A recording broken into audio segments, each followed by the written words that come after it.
Fidèles téléspectateurs, bonjour et bienvenue sur votre rendez-vous hebdomadaire du transport trafic. Aujourd'hui, nous parlerons essentiellement du transport terrestre et du transport maritime. Sans plus tarder, notre première rubrique, le bulletin.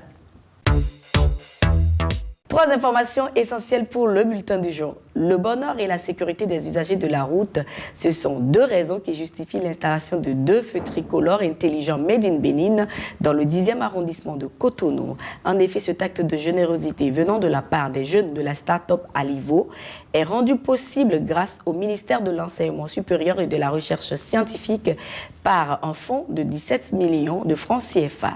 Le directeur de cabinet du dit ministère, professeur Bienvenu Kodjo, profite de l'occasion pour inviter le maire par intérim de Cotonou et ses collaborateurs à emboîter le pas au ministère en soutenant les start-up. Message bien reçu par ce dernier qui a promis l'installation d'autres feux tricolores à Livo.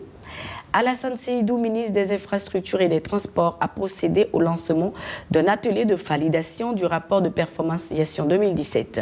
Objectif, élaborer le point de l'exécution du budget du ministère des Transports de 31 décembre 2017. Au cours des travaux, les participants ont procédé à l'examen de la fiabilité, de la cohérence et l'exhaustivité des données contenues dans le rapport.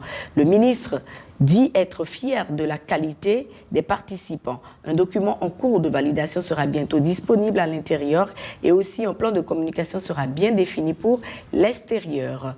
Le centre de formation professionnelle de l'Association de gestion des ports de l'Afrique de l'Ouest et du Centre, AGPAOC, fait peau neuve. Il a été mis en service par les différentes délégations des ports de l'Afrique de l'Ouest et du Centre. Selon Augustin Tonant, secrétaire général de l'AGPAOC, ces travaux de rénovation visent à permettre au centre de retrouver tous ses attributs et de répondre aux aspirations des ports membres de l'association, celle de former les personnels pour répondre aux exigences de leur profession.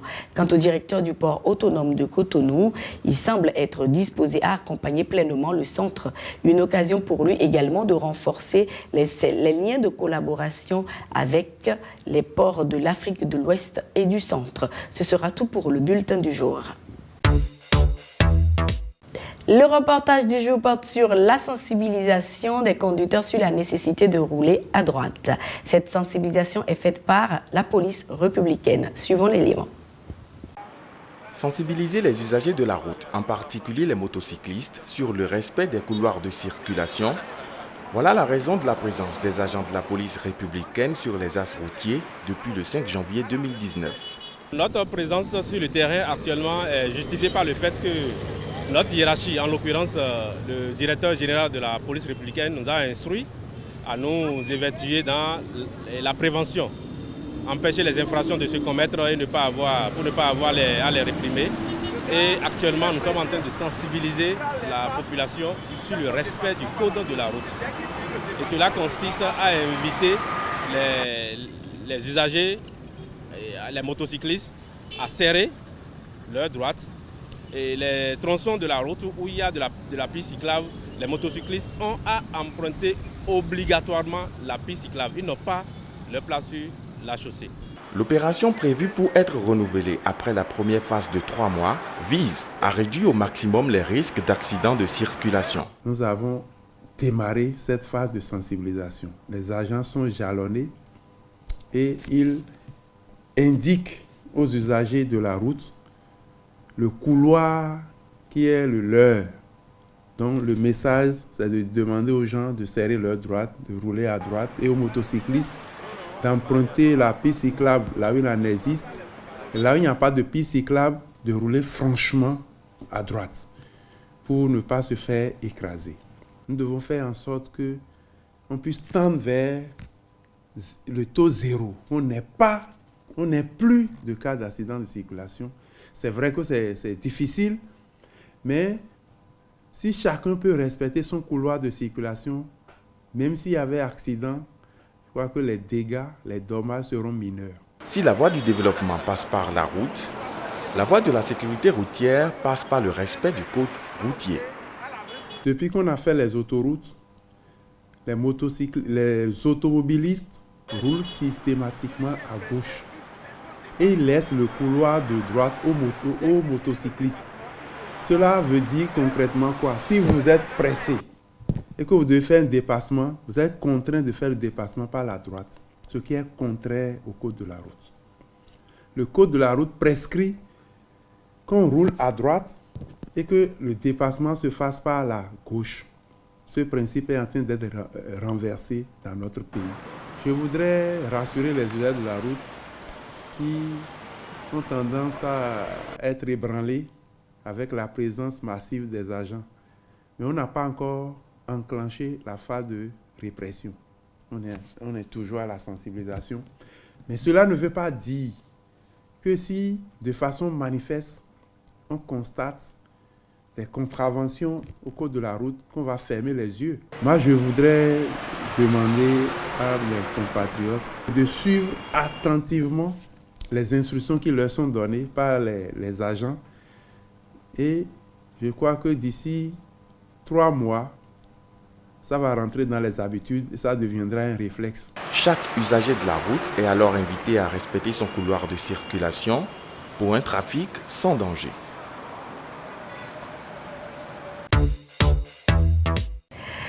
Voilà, chers téléspectateurs, nous allons faire une courte pause publicitaire. Dans la vie, la croissance est inévitable. Elle nous pousse à devenir plus forts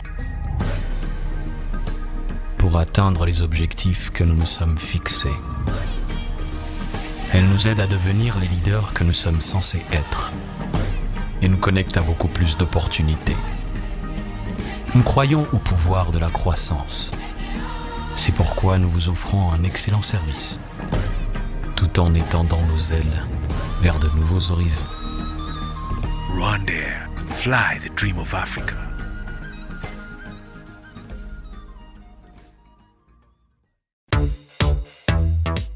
Place maintenant à l'un de nos partenaires sur cette émission, le port autonome de Cotonou. Je vous invite à suivre les minutes du port.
Vous avez assisté à l'opération d'appareillage d'un navire, c'est-à-dire de sa sortie du port de Cotonou.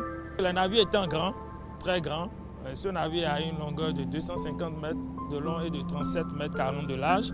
Les espaces dans le port étant très réduits dans tous les ports du monde, les navires se font assister durant leur manœuvre d'entrée comme de sortie par des remorqueurs.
nous allons passer à notre prochaine rubrique, l'instant invité, et où nous allons recevoir pour vous M. Gabriel Kato Atita, qui est le premier secrétaire général de l'UCTIB, Union des conducteurs de taxis interurbains du Bénin.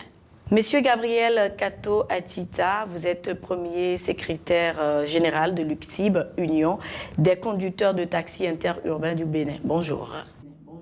Bonjour, madame la journaliste. Alors, le gouvernement a pris la décision de suspendre le parking triangulaire de Dantokwa et d'autres parkings à l'intérieur du pays. Et c'est d'ailleurs pour ça que vous êtes sur notre émission aujourd'hui. Comment est-ce que vous avez pris cette décision? Cette décision nous est tombée là-dessus comme un coup de massue. Il faut dire que c'est un de ces jours du mois de janvier 2017 que nous avions été alertés par nos militants pour ce que vous savez. À savoir qu'il y avait déjà des engins lourds sur le parking triangulaire de Dantokwa et qui détruisaient tout ce qui était installation.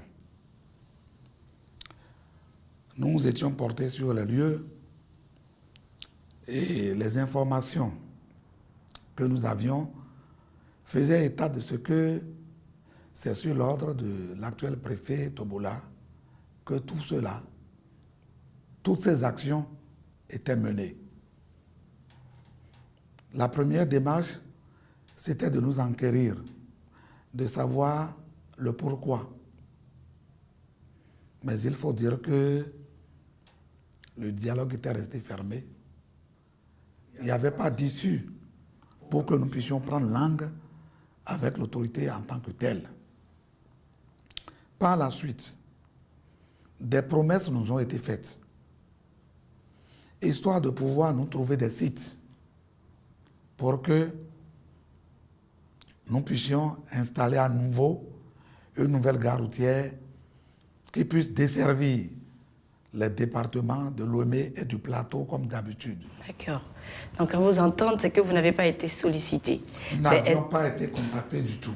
D'accord. Est-ce qu'au moins vous pouvez nous dire les raisons qui expliquent cette suspension? Nous ne pouvions pas le savoir parce que l'autorité n'a pas cru devoir prendre langue avec nous. Alors, mais quel autre espace vous ont été indiqués pour servir de parking? Aujourd'hui, il faut dire que c'est des vents qui nous ont été attribués. Donc, il faut dire que c'est de manière provisoire. Et ces derniers temps, un acte a été pris dans la vente de Sinapostel sur la route de Porte-Novo pour que nous puissions installer la nouvelle gare routière.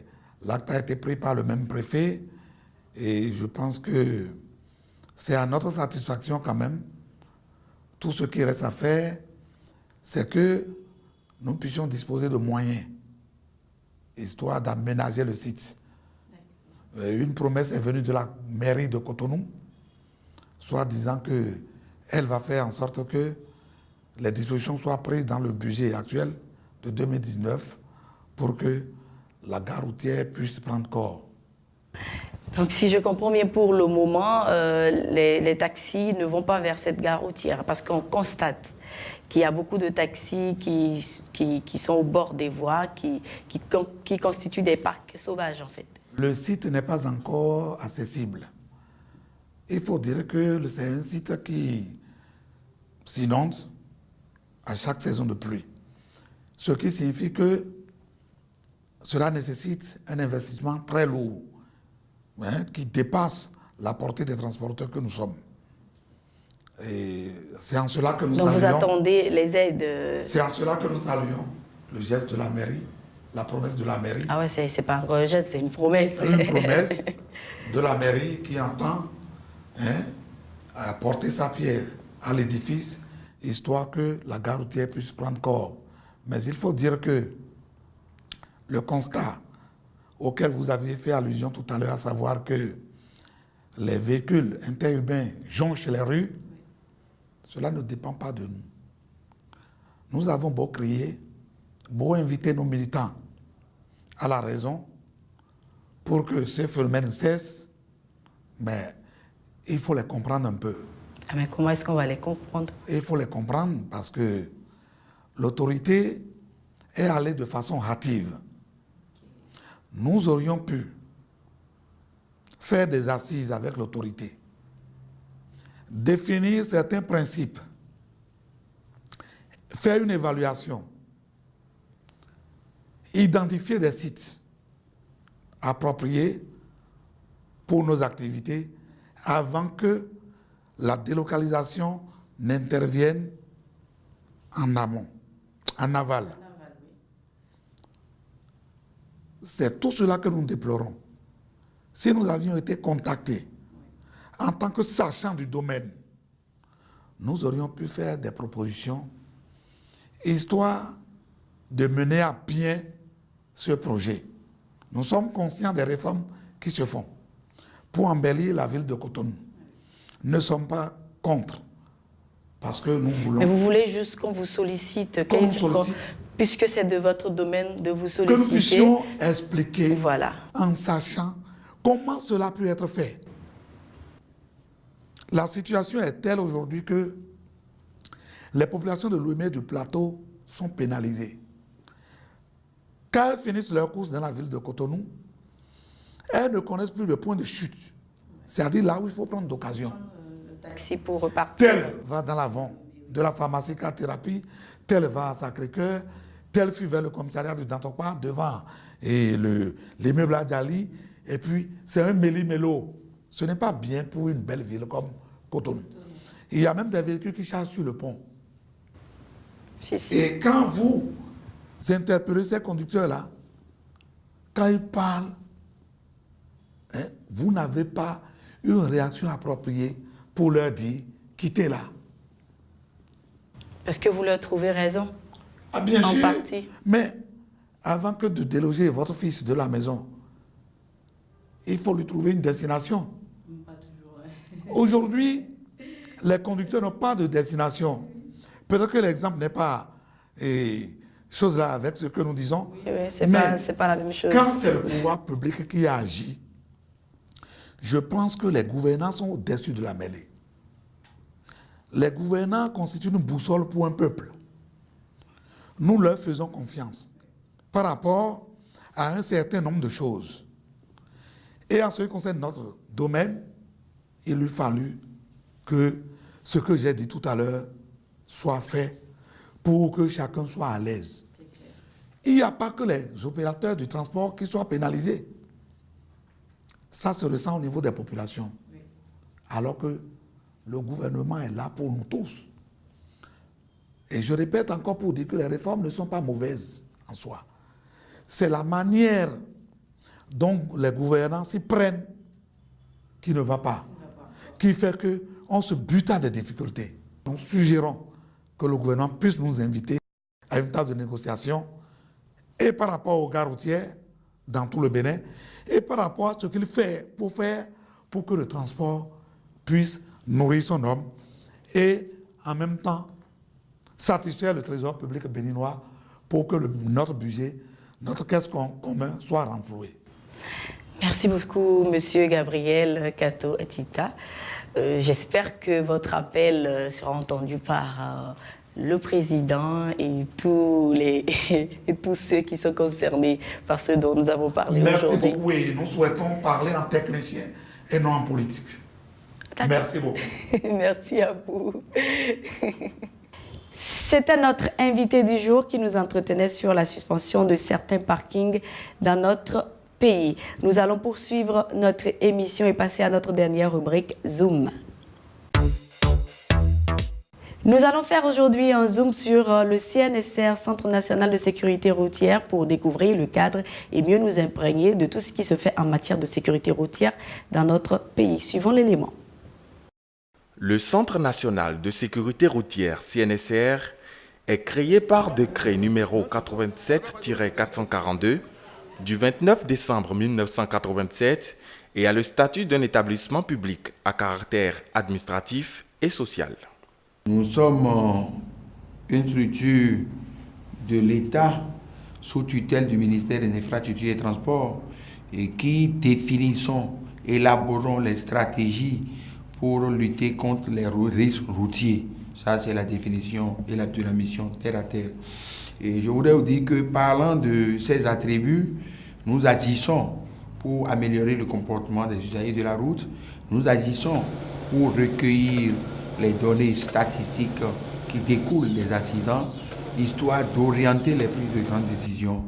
Nous travaillons également en commun accord avec les mairies, avec la direction des infrastructures et des transports, pour faire l'audit des infrastructures routières. Nous évoluons également pour opiner sur la sécurité des véhicules. C'est ça que nous appelons communément la visite technique. Donc toute cette mission est définie par un décret qui a organisé la maison et est souvent mise en œuvre selon un plan de travail annuel. Ainsi, dans la mise en œuvre de ces actions, le centre collabore avec un certain nombre de structures pour mieux opérer le contrôle technique automobile, le contrôle du respect du code de la route, l'information et la sensibilisation des usagers de la route, etc. Tenant compte de la coopération où le Bénin, qui est devenu le vice-président international de la prévention routière, a échangé avec les partenaires aussi bien à l'international qu'à l'intérieur du pays pour tomber d'accord sur la gouvernance participative de la sécurité routière. C'est ça, celle-là qui nous amène à travailler avec la police républicaine, à travailler avec les collectivités locales, à travailler avec l'ensemble des autres membres qui sont en charge de la question de sécurité routière. Le Bénin a décidé dans sa politique de renforcement de la protection des usagers à travers le CNSR d'agir sur la régulation des comportements des usagers, ce qui nous amène à faire beaucoup de sensibilisation. Des sensibilisations qui aboutissent à des résultats probants. Au cours de l'année 2018, on a observé également que les taux d'accidents ont chuté par rapport à 2017. Et le 2017 était un peu moins par rapport à 2016, tout simplement parce que nous avions pris à bas le cœur avec les autres acteurs la décision de travailler en synergie. Et ce travail, qui est le fruit des instructions que nous avions reçues du ministre de l'Intérieur et du ministre des Transports, nous a permis aujourd'hui de constater une nette régression des accidents au niveau de la ville de Cotonou, au niveau de la ville de Porto-Novo également, mais dans la zone nord, nous avions remarqué que les accidents n'ont pas aussi diminué, mais pas par rapport à 2016, parce que les statistiques ont montré que les villes de Parakou, qui sont des villes qui sont en plein essor en termes d'aménagement et de construction, obligent que nous renforcions les capacités, parce que les populations qui n'étaient pas habituées à traverser les routes, qui sont des routes aujourd'hui modernes, méritaient d'être assistées beaucoup plus. Donc, les statistiques ont montré que les marchés qui se sont implantés le long de ces artères ont engagé un certain nombre d'accidents.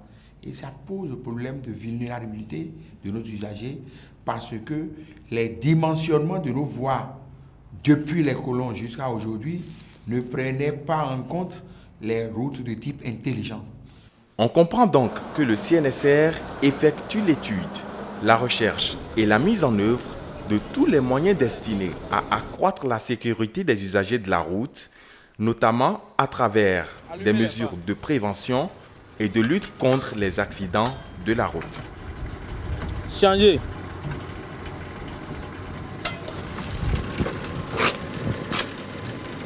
Lancer.